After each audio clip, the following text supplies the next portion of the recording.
I'd recently realized that I couldn't say anymore when people, great-uncles, overzealous librarians, asked that I'd just finished college and that no one wanted to know now what I wanted to be. They wanted to know what I did, which was tutoring. Oh, tutoring. That must be so hard, interesting, wonderful. It was hard, in the sense that all of life, particularly the bits you have to spend with sullen 11-year-olds, is hard. And it was interesting, in that it meant I got to see a great number of strangers' kitchens and bedrooms and medicine cabinets packed with antidepressants and Vaseline.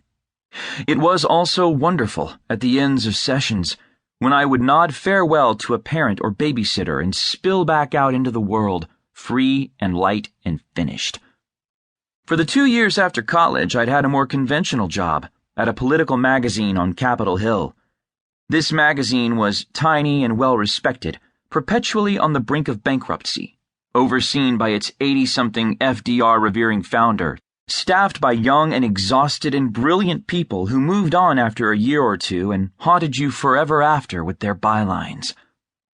Every issue was an emergency, and in the middle of my first real assignment, something about the transformation of the domestic auto industry, I had a panic attack, my first in years, complete with a terrifying, mortifying ambulance ride, after which my boss made clear, if it wasn't clear already, that I was probably in the wrong line of work. So that spring I became a tutor, which seemed, along with being a nanny, to be one of the loopholes people my age had discovered in the professional world, a way of making a reasonable amount of money without working particularly hard or doing anything more soul-crushing than absolutely necessary. My mom and stepdad were appeased by the thought that I was just biding my time before going off to law school and becoming a public defender, which I still thought I might do, and I was appeased by the thought that I got to spend all my nights with Claire. I'd met Claire when we were undergrads, but we'd only known each other well enough to smile when we shared an elevator or when we passed each other in the library. She was one of the girls, of whom there were dozens at Penn, who I'd see and think, in another life, maybe, yes.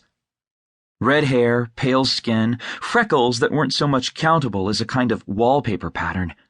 She was in things like improv troupes and student movies on the fringes of the theater crowd, but not quite so pretentious or pleased with herself as most of them seemed to be. She always had a boyfriend, usually another actor.